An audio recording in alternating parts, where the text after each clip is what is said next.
The fluorescent lights of the bakery buzzed. Overhead as Sarah Martinez pressed her, trembling fingers against her lips, fighting back tears she couldn't afford to shed, not here, not in front of her son. 7-year-old Miguel stood beside her, his small hand clutching the hem of her worn jacket, his eyes fixed on the colorful catalog of birthday cakes that suddenly felt like a book of impossible dreams. In 3 days he would turn 8, and Sarah had promised him something special this year. She had promised him a real birthday cake with his name on it, with superheroes and candles and everything. A little boy who had endured so much deserved. But life, as it often does, had other plans.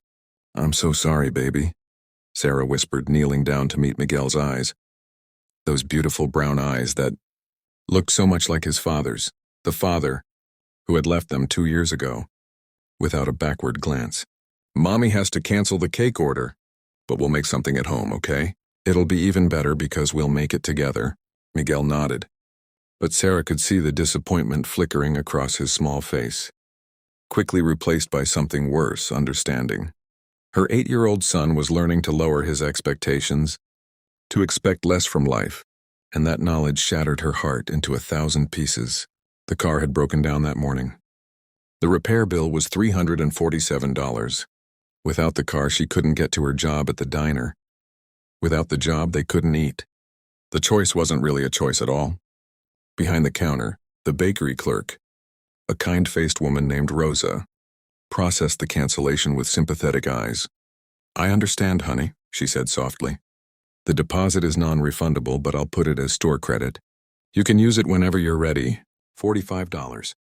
Sarah had scrounged together $45 from tips, from skipping lunches, from counting pennies. Now it would sit as store credit she might never be able to use, while the remaining $73 for the cake could go toward the car repair. She signed the cancellation form with a heavy hand. What Sarah didn't notice was the man standing 3 customers behind her in line. James Richardson had walked into Sweet Dreams Bakery to order a simple birthday cake for his secretary, a gesture he made every year for his employees.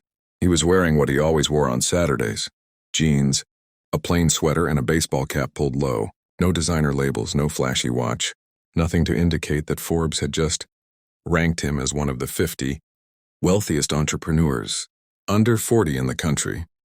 James had built his tech company from his college dorm room, and while the billions had come, he'd never forgotten the years when his single mother had worked 3 jobs to keep him fed. He'd never forgotten the birthday when he'd turned 9 and she'd cried because she couldn't afford the bicycle he'd asked for. He'd received a used book instead, a book about inventors and dreamers, and he'd told her it was the best gift ever, even though his heart had ached with disappointment. That memory came flooding back as he watched Sarah and Miguel leave the bakery. The little boy's shoulders slumped, the mother's eyes red-rimmed. Something in their quiet dignity, in the way they held on to each other, pierced through the armor of routine that wealth had built around his heart. "Excuse me," James said, stepping out of line and approaching Rosa. "That woman who just canceled the cake order. Do you still have the details?" Rosa hesitated, bound by privacy policies and common-sense caution. "Sir, I can't really." "I'd like to pay for it," James interrupted gently. "The cake she ordered. I'll pay for it in full," and he paused, thinking of that 9-year-old boy he used to be. "Can you add whatever a kid that age would love? Extra decorations, toys, the works. Money isn't an issue." Rosa's eyes widened.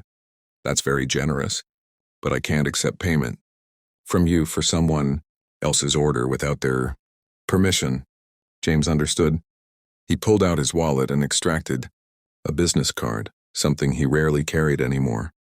"Then let me make a different proposal. I'll order a cake. Make it your most elaborate children's cake. If that mother comes back or calls, or shows any interest in getting a cake for her son, you use my order for her instead. Tell her it's paid for completely. Tell her," he searched for the right words, "tell her someone wanted to pay forward a kindness they once received." Rosa looked at the card. James Richardson, CEO, Richardson Technologies. Her hands began to shake slightly. She looked up at this casually dressed man who appeared in her bakery, like some kind of fairy, godmother or godfather, and slowly nodded. "The little boy's name is Miguel. His birthday is in 3 days. She ordered the Superhero Supreme. Then let's do the Superhero Supreme but upgraded. What would make it magical? 20 minutes later, James had ordered not just a cake, but an experience. A 3-tier Superhero Supreme with custom figurines, LED lights, a personalized message, and enough accompanying cupcakes for a classroom celebration. The bill came to $412. He paid it without blinking and added a $200 tip for Rosa. "One more thing," James said as he turned to leave. "I'd like to help with whatever emergency made her cancel. Is there any way to find out what she needed?" Rosa bit her lip. "I really shouldn't, but I heard her on the phone in the parking lot when I took out the trash. Something about a car repair. She was crying, talking to someone about whether she could pay it in installments." James nodded slowly. An idea was forming in his mind, one that went beyond a simple gesture. He'd been successful beyond his wildest dreams. But lately he'd felt disconnected from the very purpose that had driven him to succeed in the first place. His mother had always said that wealth was a responsibility, not just a reward. Maybe this was a chance to honor her memory in a meaningful way. He spent the next 2 hours doing something he hadn't done in years, actual detective work. With Rosa's discreet help and the limited information available, he tracked down Sarah Martinez through social media and public records. Single mother, worked at Rosie's Diner on 5th Street. Son Miguel attending Jefferson Elementary. Her car had broken down and was sitting at Mike's Auto Repair on Cherry Avenue. By Monday morning, when Sarah called the auto shop to beg for a payment plan, Mike had surprising news. "Miss Martinez, about your car. Someone came by and paid your bill in full. Not just the repair, they paid for a full tune-up. Oil change, new tires, and a year of free maintenance. Said it was from a satisfied customer at the diner. Wanted to remain anonymous." Sarah actually dropped the phone. When she picked it back up, her hands were shaking so violently she could barely hold it. That's not possible. That must be a mistake." "No mistake, ma'am. Car's ready whenever you want to pick it up. Everything's taken care of." When Sarah arrived at the auto shop, she walked around her old Honda Civic like it was a miracle. The tires were brand new. The oil change sticker gleamed on the windshield. Someone had even cleaned it inside and out. She sat in the driver's seat and wept. Great heaving sobs of relief and gratitude and disbelief. But the surprises weren't over. The next day, Sarah received a call from Sweet Dreams Bakery. "Miss Martinez, this is Rosa. I'm calling about your son's birthday cake. We had a very special order come through from one of our premium customers who had to cancel at the last minute. Company policy says we can offer it to waitlisted customers at no additional charge. Your store credit would actually cover the entire cost. And you'd even get a refund. Would you like to see a picture?" The photo Rosa texted her showed a cake so magnificent that Sarah actually gasped. 3 tiers decorated with Miguel's favorite superheroes, lights that actually glowed, custom figurines that looked professionally crafted, and "Happy 8th birthday, Miguel. You are our hero." Written in brilliant blue frosting. "Rosa, this is too much. This can't be meant for us." "It's meant for exactly who it's going to," Rosa said firmly. "Someone believes your son deserves something magical. So do I. Will you let us give this to him? On Miguel's birthday." Sarah picked up that magnificent cake with trembling hands and tears streaming down her face. When she brought it home and lit the candles, Miguel's eyes grew so wide she thought they might pop out of his head. Mommy, it's the most beautiful cake in the whole world. How did you—" "Sometimes, baby," Sarah whispered, pulling him close. "Angels walk among us. And sometimes when we need it most, the world reminds us that there's still goodness everywhere." The story might have ended there. A beautiful act of anonymous kindness. A struggling mother given hope. A little boy's birthday saved. But James Richardson couldn't let it go. He'd felt something shift inside him when he'd made that first gesture. A door had opened to a part of himself he'd almost forgotten existed. He started visiting Rosie's Diner, sitting in Sarah's section, leaving enormous tips disguised as correct change so she wouldn't refuse them. He listened to her story in fragments: the absent husband, the struggle to keep Miguel in a good school district, the dreams she'd deferred of becoming a nurse. He learned that she studied medical textbooks during slow shifts, that she tutored Miguel in math at midnight after double shifts, that she somehow maintained hope, despite everything trying to crush it. And then one day, James did something that surprised even himself. He walked into Rosie's diner not as an anonymous benefactor, but as himself. He sat in Sarah's section, and when she came to take his order, he handed her not a menu but an envelope.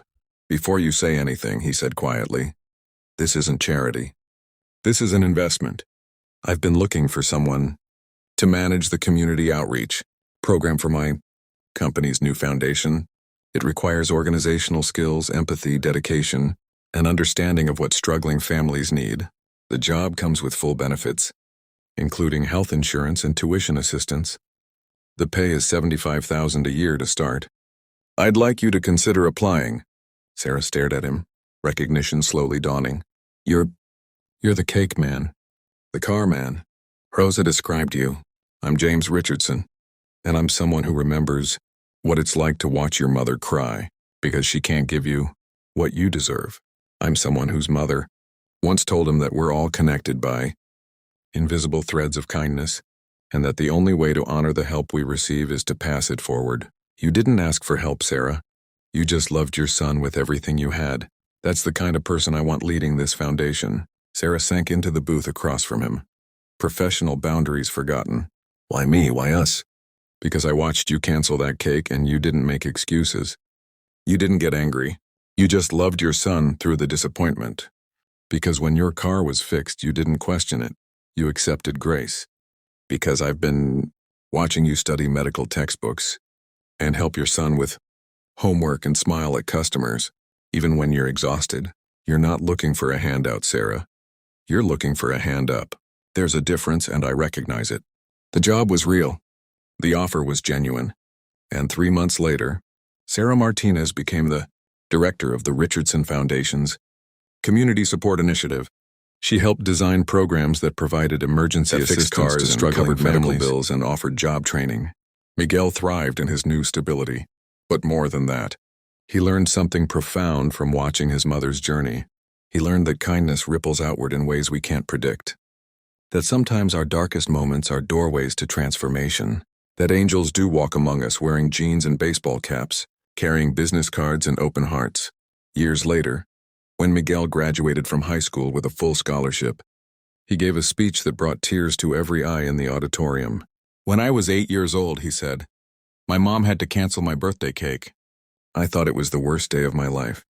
But that cancellation set in motion a chain of events that changed everything. It taught me that our struggles aren't punishments. They're sometimes the very things that connect us to the miracles waiting just around the corner." In the audience, James Richardson sat beside his wife, who happened to be a former nurse from the same program that had eventually put Sarah through nursing school. He thought about that day in the bakery, about the impulse that had made him step out of line and into someone else's story. The most beautiful love stories aren't always romantic. Sometimes they're about the love that strangers extend to strangers. The love that says, "I see your struggle and I remember mine. Let me lighten your load." The love that recognizes our shared humanity and responds with open hands and open hearts. Sarah Martinez never forgot what it felt like to cancel that cake, or to find it miraculously restored.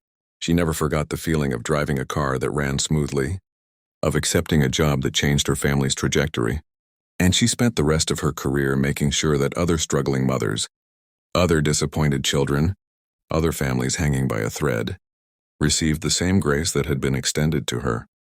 Because the most beautiful love story is the one that never really ends, the one that multiplies and spreads and touches, lives in ways we'll never fully know. It's the story of a millionaire who saw a single mother's quiet dignity and chose kindness. It's the story of a little boy whose canceled birthday cake became a gateway to hope. It's the story of all of us, when we choose to see each other's humanity and respond with love.